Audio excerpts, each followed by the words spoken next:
Hello बच्चों, आज problem series का तीसरा दिन है, यानी कि हम तीसरा सवाल लेके आए हैं। हम रोज एक सवाल आपके सामने करेंगे जिससे डेफिनेटली आपका दिमाग खुलेगा और कुछ नया सीखने को मिलेगा। आज के इस सवाल की अगर हम बात करें, ये पूरा सवाल एज इट इज भले ना आ पाए क्योंकि बहुत अच्छा सवाल है पूरा सवाल, लेकिन इसके पार्ट्स जरूर आ सकते हैं। देयर आर 3 पॉसिबल पार्ट्स जो इसमें सवाल में पूछे जा सकते हैं। हम उन तीनों पार्ट्स को देखने की कोशिश करेंगे कि क्या क्या सवाल पूछे जा सकते हैं। तो आप इस सवाल को देखिएगा और समझने की कोशिश करिएगा। Let's read the question without wasting time. Sir क्या कहता है सवाल? रीड करता हूं मैं। In a gravity free space एक particle is attached to identical springs of the same natural length. When the particle is connected to a fixed support, both spring stretch and their lengths extend to L. इसका मतलब है कि इस समय जब हमने ये पार्टिकल लगाया हुआ है, ग्रेविटी फ्री स्पेस है, दोनों स्प्रिंग इलोंगेटेड हैं और दोनों की इलोंगेशन के बाद लेंथ एल आ चुकी है। ठीक है, इलोंगेशन के बाद लेंथ एल हो चुकी है। ठीक है।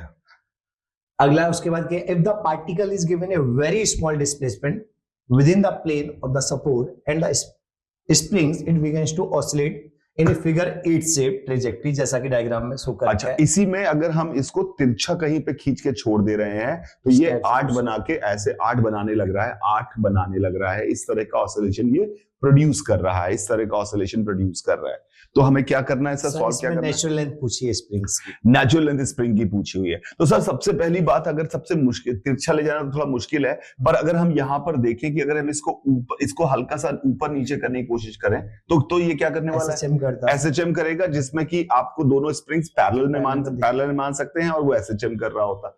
तो क्या पहला स्टेप जो है, हम ब्रेक कर रहे हैं सवाल को, समझने की कोशिश करेगा। अगर हमने इस पार्टिकल को हल्का सा इधर नीचे किया, हल्का सा नीचे किया, ये इसकी इक्विलिब्रियम पोजीशन है, हल्का सा नीचे किया, तो ये स्प्रिंग जो है सर वो एक्सटेंड हो जाएगी L प्लस एक्स अमाउंट से, और ये स्प्रिंग एक्सटेंड होगी L माइनस एक्स से। हाँ। ये स्प्रिंग एक्सटेंड होगी L माइनस एक्स, ये इसकी नई लेंथ L प्लस एक्स हो जाएगी। अगर ये x इधर नीचे गया तो इसकी नई लेंथ L प्लस एक्स हो जाएगी, L माइनस एक्स हो जाएगी।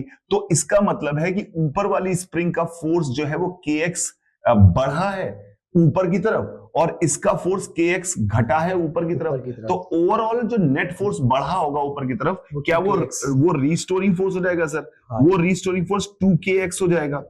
तो इसका मतलब है कि इस लाइन में अगर हम हिलाते तो इसका एसएचएम करता और ओमेगा की वैल्यू उसकी होती √2k/m।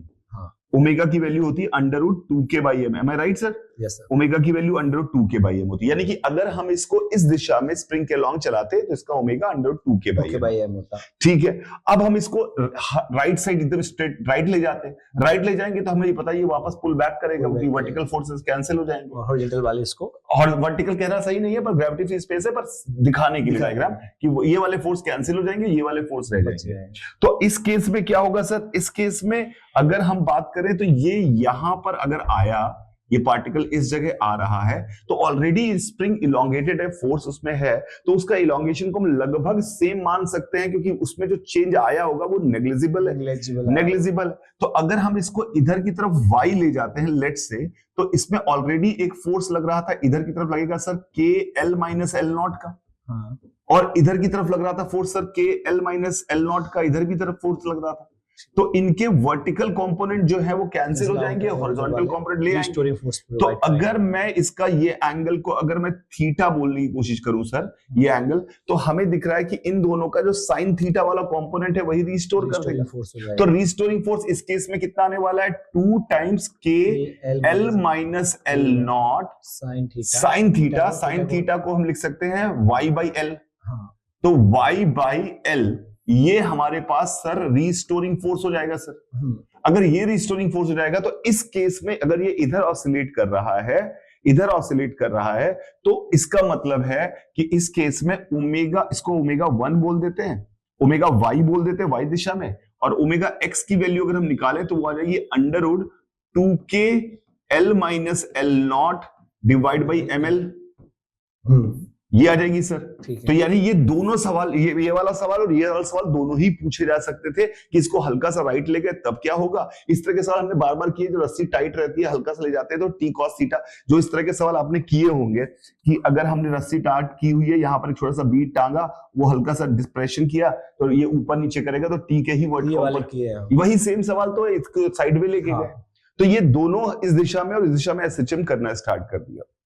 अब समस्या ये है कि ये 8 बना रहा है जनरल जगह पे, तो जनरल जगह पे ले जाएंगे तो इसको अगर हम फोर्सेस, हमें पता है कि बेस्ट तरीका होता है मोशन देखने का 2D का, एक्स में अलग देखो वाई में अलग देखो, तो हम ये कह सकते हैं कि सर ये दोनों तरह के एसएचएम करना स्टार्ट कर देगा।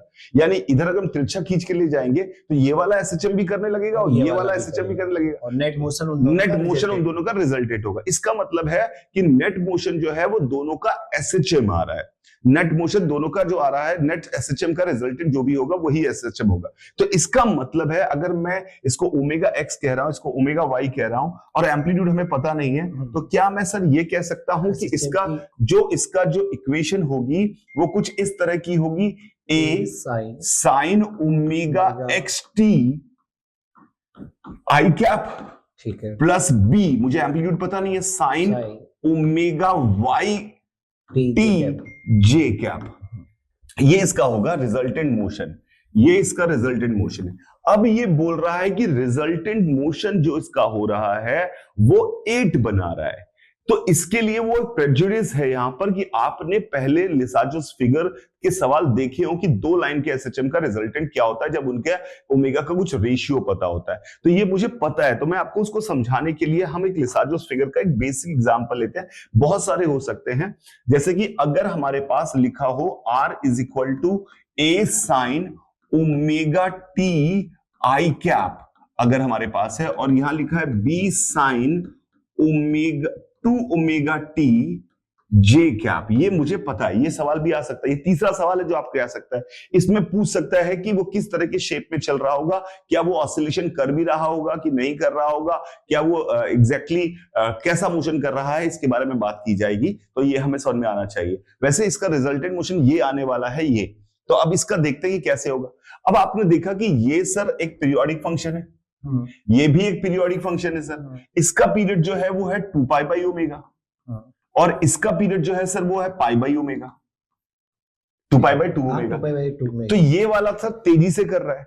हमें पता है कि साइन या कॉस के कर्व को अगर विजुलाइज करना है तो 90 के ब्रैकेट्स में विजुलाइज करना चाहिए, तो ये जल्दी जल्दी अपनी 90s को एक्वायर कर रहा होगा सर, क्योंकि ये अगर मैं पाई बाई 4 ओमेगा की वैल्यू डालूंगा तो ये पाई बाई 2 हो जाएगा, वो जो भी होगा इसको, तो हमें इसके सबसे स्मॉलेस्ट पार्ट से हम इसको विजुलाइज कैसे करते हैं, इस सवालों को देखने की कोशिश करते हैं। तो हमें क्या करना चाहिए कि जो सबसे छोटा टाइम पीरियड है उसके 4 हिस्से कर देने चाहिए और हर हिस्से में देखना चाहिए कैसा मोशन हो रहा है, क्योंकि साइन का कर्व 0 से 90 से 180 और 180 से यही बिहेवियर है। तो हमने क्या करना है, हम इसको 0 पे देखेंगे सर, ठीक है, 0 पे देखेंगे, पाई बाई 4 ओमेगा पे देखेंगे सर, 2 पाई बाई 4 ओमेगा पे देखेंगे क्या कर रहा है, 3 पाई बाई 4 ओमेगा पे देखेंगे क्या कर रहा है, कहां पर है, 4 पाई बाई 4 ओमेगा पे देखेंगे कहां पर है, 5 पाई बाई 4 ओमेगा पे देखेंगे कहां पर है, 6 पाई बाई 4 ओमेगा पे देखेंगे कहां पर है,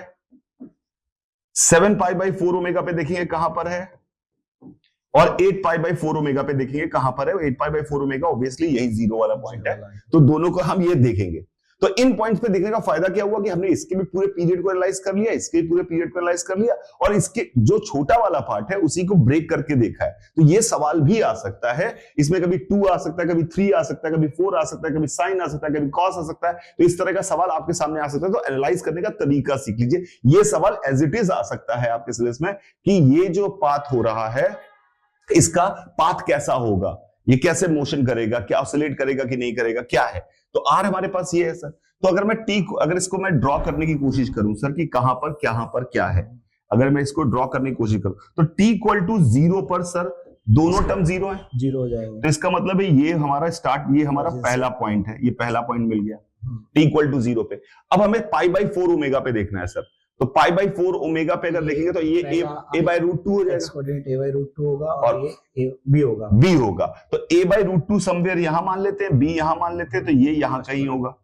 ये हो गया पॉइंट नंबर 2 सर। उसके बाद मुझे इस पे देख लिया आपने, इस पे देख लिया 2 पाई बाई 4 ओमेगा पे, बताइए 2 पाई बाई 4 ओमेगा पे a हो जाएगा, ये a हो जाएगा, वो 0 हो जाएगा। तो यानी तीसरा पॉइंट यहां पर आ जाएगा, तीसरा पॉइंट यहां पर आ जाएगा सर। अब हमने इस पे भी देख लिया, 3 पाई बाई 4 ओमेगा पे देखते हैं सर, 3 पाई बाई 4 ओमेगा पे a बाई रूट 2, ये a बाई रूट 2 हो जाएगा, बिल्कुल सही, और ये माइनस b हो जाएगा। तो यानी कि इसके ही मिरर इमेज यहां पर जो बनेगी वो हो जाएगा। ये चौथा पॉइंट आ गया, अगला हम सर चेक करते हैं, ये भी चेक करें 4 पाई बाई 4 ओमेगा पे, तो पाई बाई ओमेगा पे डाल रहे हैं तो 0 0 हो जाएगा, तो यानी पांचवा पॉइंट यही आ जाएगा सर। फिर हम डालते हैं ये 5 पाई बाई 4 ओमेगा डाला, तो हमें पता है कि अब ये उसी तरह से निगेटिव आ जाएगा यहाँ पे। फिर इस पे डाला 6 पाई बाई 4 ओमेगा पे, वो यहाँ पर आ जाएगा सर। 7 पाई बाई 4 ओमेगा पे डाला तो यहाँ पे आ जाएगा सर। 8 पाई बाई 4 ओमेगा डाला तो यहाँ पे आ जाएगा सर। इसका मतलब ये पार्टिकल यू चलकर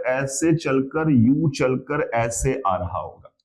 ये हमें लिसाजो फिगर्स का हमें आइडिया था, इसलिए हम, क्योंकि क्लास में इस बातों की, इस तरह के सवाल, इसके ग्राफ्स हमने ड्रॉ किए हैं बहुत बार, तो ये हमें पता है कि इस तरह के सवाल जब हमारे सामने आएंगे तो कैसे इनके ग्राफ, कैसे कर्व, इनका पाथ ड्रॉ करना है, क्योंकि पाथ की इक्वेशन निकालना बहुत मुश्किल हो जाएगा। क्योंकि सर अगर हम इसको x माने और इसको y माने तो बहुत गंदा इक्वेशन आएगा, क्योंकि आएगा हमारे पास कुछ y बराबर x under root 1 - x square type का कुछ आएगा सर, क्योंकि sin 2 ओमेगा t यहाँ पे लिखा है तो 2 sin ओमेगा t, तो इसको ड्रॉ करना बड़ा मुश्किल होगा, तो इसलिए हमने इसको इस ट्रिग्नोमेट्री से हमने इसको यूज करके इसकी वैल्यू निकाली। तो इसका मतलब है 8 तब बनता है सर, 8 तब बनता है जब जे दिशा का जो ओमेगा है वो दुगना 2 ओमेगा है और ये वाला ओमेगा है। अब हम जब जाते हैं अपने सवाल पर, पीछे सवाल पर, तो पीछे सवाल हमने जो किया है, हमने जे वाला जो निकाला है वो अंडर 2k/m निकाला है, और ये वाला ये निकाला है, तो इसकी वैल्यू इसकी डबल होनी चाहिए। तो इसका मतलब है हमने लिखा under root 2k/m is 2 times under root 2k L minus L0 upon ml, ये होना चाहिए सर, ये जैसे ही होना चाहिए। अब हम इसका अंडर उड़ा सकते हैं, तो 2k/m भी उड़ गया सर, 2k/m भी उड़ गया, तो इधर आ गया 1, ठीक है, इधर आ गया 1, इधर आ गया 4 times L minus L0 divide by L sir, तो हमारे पास आ गया L/4 is equal to L minus L0 sir, ठीक है। तो इसका मतलब है L0 की वैल्यू जो हमारे पास आ गई 3L/4 आ गई। So this is the natural length जो हमें निकालनी थी। बढ़िया क्वेश्चन था सर, बढ़िया सवाल था, इससे कुछ ना कुछ जरूर आपको सीखने को मिला होगा। कम से कम 3 जो अलग अलग पार्ट हमने किए वही ब्रेक करके आ जाए तो भी काम चल जाएगा, बिकॉज तो भी हमारे से हो जाएंगे, तब भी हो सकता है कि ऐसा भी हो जाए, और पूरा सवाल तो मुझे उम्मीद कम है कि आएगा।